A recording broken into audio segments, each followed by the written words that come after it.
We got the very first mob vote video for 2023, which will give us 3 mobs that we can vote for the Minecraft live event, and will be in the next version 1.21. Hello there, Ray here. Let's take a look at this video and see what secrets it holds. So it first starts out by having Little Vu, Jens, as well as Ignis riding on this boat. Are you sure this is the quickest way to Minecraft Live? I'm positive. This is definitely a shortcut. Maybe we will have an adventure and find some new mobs along the way. So they already made a mention of finding mobs along the way during their adventure. This is a bit different than previous years. This time the tiny characters are on a boat rather than the players appearing up in locations where the new mobs will live. But their adventure doesn't go quite as they planned. But we have a lot to do before Minecraft Live. Like voting for mobs. That's why we're taking my super secret shortcut. We'll be there in no time. I might have a small confession to make. Tell me we're not lost. I didn't even bring my Lost at Sea hat. That's very typical you, Tiny Woo. So they're on the boat and they're on their way to Minecraft Live, but then all of a sudden Jens wants to take this shortcut, which turns out not to be a shortcut at all, and they are lost. But it sounds like they're going to come across the 3 new mobs that we get to vote for along the way. But we are not lost. We are going on an adventure instead. Yay! Will Tiny Jens, Tiny Agnes, and Tiny Woo ever reach Minecraft Live? Are they in fact lost? And will they meet some new mobs along the way? And because the video ends without showing us any new mobs, we can come to some pretty clear conclusions on what these mobs will be just from the information that we have so far. So if they're actually going to come across all 3 mobs, we are limited to what they can actually access because they're inside of a boat. Now because they're on a boat, there's 3 main different ways that they could encounter new animals along their journey. So with boat access, the main thing that I can think of is actually sea life. So you can actually run across some type of water aquatic mob. Now we already have a lot of different types of fish. So besides cod, we also have salmon in the game, but we also have the pufferfish. But on top of that, we also have the tropical fish, which have like a gazillion different variations. So we have a lot of different fish types. So it's unlikely that they're going to add in more fish types. Besides that, we also have dolphins, which aren't actually a fish, but they are aquatic. And we have turtles, which are in beaches and go into the water. Let's not forget about squid, which are another aquatic mob. Plus, down below lush caves, you can find axolotls. And in swamps, frogs can produce tadpoles, which are their own mob and also an aquatic. And also deep in the world, glow squids can spawn instead of normal squids. And let's not forget about ocean monuments, which have guardians and elder guardians. Plus we also have the drowns, so we already have a lot of aquatic mobs, but it's very likely that at least one of the 3 mobs that they encounter on their boat trip is some type of aquatic mob. Just because there's all this lovely water beside their boat, and a mob could easily come floating up or swimming up to them, and then they could see it and talk about it while standing on the boat. Now I know a lot of people would like to have sharks come into the game, but it seems like there's a common theme where they try not to put hostile mobs that are related to in real life mobs. Probably just to avoid them getting like a bad rep in real life, just because in game they're a hostile mob and they like attack the player. It also might give people the wrong idea, thinking that sharks always attack players, when in real life sharks don't always attack people. But if you've seen my YouTube short, you will know that they are not going to put in scary mobs. We will share news about upcoming vanilla features, updates on tools and happenings, and other game news. And like in previous years, there will be a mob vote. I can't tell you what the mob vote options are, but I can tell you that there will be 3 different cute animals. This was announced by Jens at a Chinese conference related to Minecraft. So we know that all 3 options when it comes to the mob vote are going to be cute animals. Because they said cute animals, it might not be a made up Minecraft animal, but instead choose from the already cute animals that exist in real life. First thing that comes to mind when I think of cute aquatic animals is the sea otters. These things are very cute. They're in water, even along oceans, and some types are endangered, as Minecraft sometimes uses their platform to bring awareness to different issues that they think should be talked about.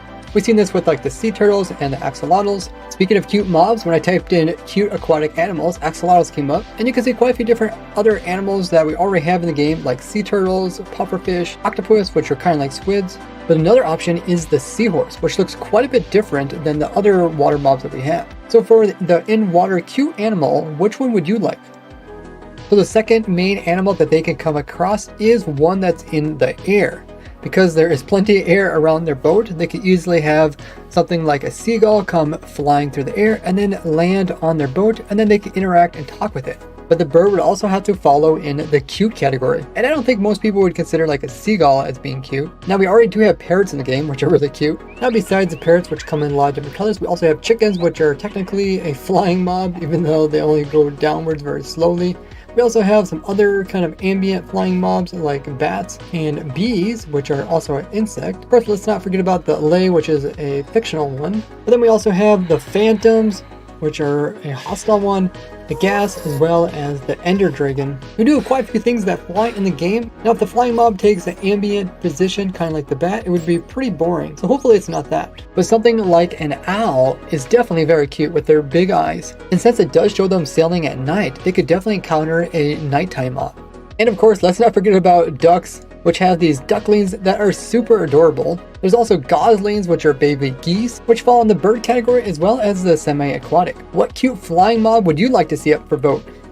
Now the third type of thing that they can come across is an island, where they can pull their boat up to it. They can use this little ladder to access like the island and interact with the mobs on it. It even states in the very beginning of the video, it says don't try any of these stunts at home. The tinies have been specially trained for water leaping and ladder climbing, making us think that they're going to climb up and down this ladder and also leap from like here into the water and back out again. Now also in the beginning it says, please note, block-built boats cannot sail in-game, meaning that this ship here, which looks just like the shipwreck ones, can't actually sail in-game, but this does look like a pretty fascinating boat, as we can look at these sails here, and the actual sails are probably made out of some kind of wool.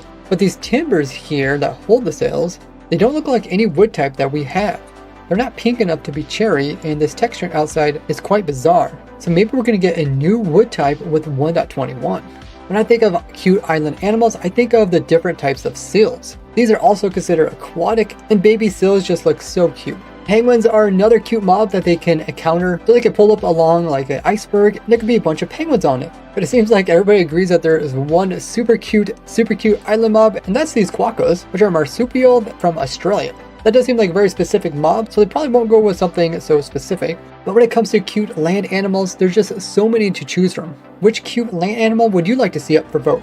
Now when it comes to land animals that are cute, there is just so many different ones that we can choose from. It's hard to say if they'll be like any of the ones that we currently have, especially when it comes to the baby variations. That will make whatever one they do add extra cute.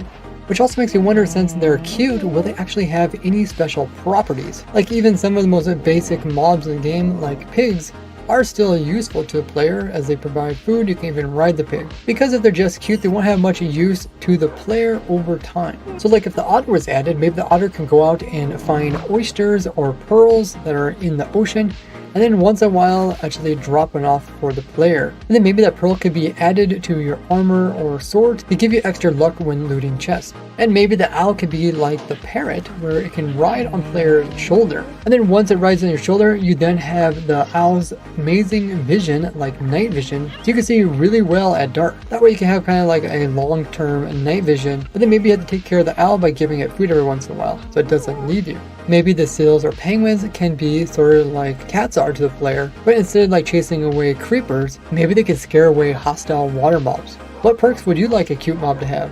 Now, someone who likes to design farms in Minecraft, when it comes to something that's just cute, it doesn't really help me come up with anything new, so hopefully it drops some unique item, as I do have an entire Minecraft series where I'm designing automatic farms for every item in the game. But actually one part of that is also making farms for every single entity in the game, including every mob. And for the most part in the past, whenever they came out with a so-called cute mob, it also had somewhat of a functionality. Probably one of the most useless mobs in the game is the polar bear, and even then I was able to design this really funny farm around it. Do you think mobs should always drop some type of item so that they could be farmed and actually have a use, especially if they don't provide any further features? Let me know. And make sure you're subscribed to my channel so you don't miss out as I review each of the new mobs when they are presented to us for the mob vote. I will also be doing live commentary during the Minecraft Live event and doing a Minecraft Live review, and also covering all the new features when they come out in the snapshots. Thank you so much for watching. I'll see you guys in the next one. Bye bye.